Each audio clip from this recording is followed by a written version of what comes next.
People like Sarodi and Ayam are missing bits from their skeletons. It's a condition known as Arnold syndrome, and it affects more than the collarbones. Many people with Arnold's have holes in the tops of their heads, just like newborn babies before the skull knits together.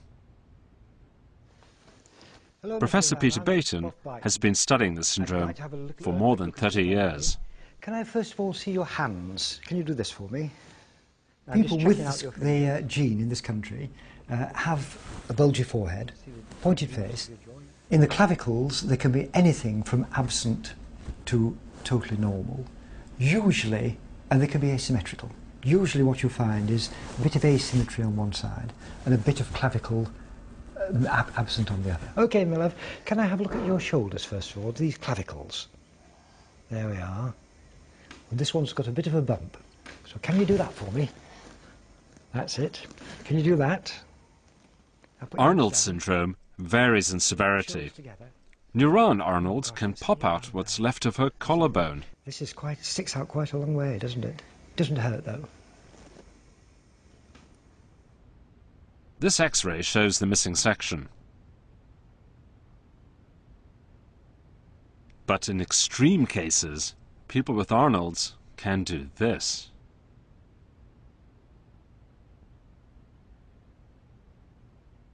Oh, you've got a soft spot on the top of your head, all the way back there. The condition, although recognisable, is comparatively mild.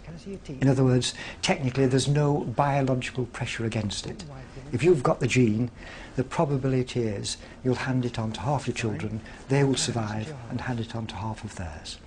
And they will recognise each other in the street. People would come to me and say, which Arnold are you? And I would tell them what I am. Or they would tell me again immediately who I am.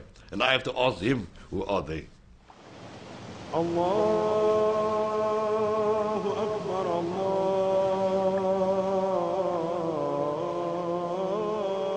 Everyone in the Cape who has the syndrome is descended from one man, Arnold himself.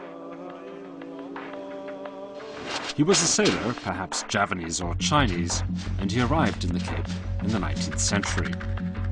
He took 7 wives and had many children. Now, about 1,000 of his descendants carry his mutation.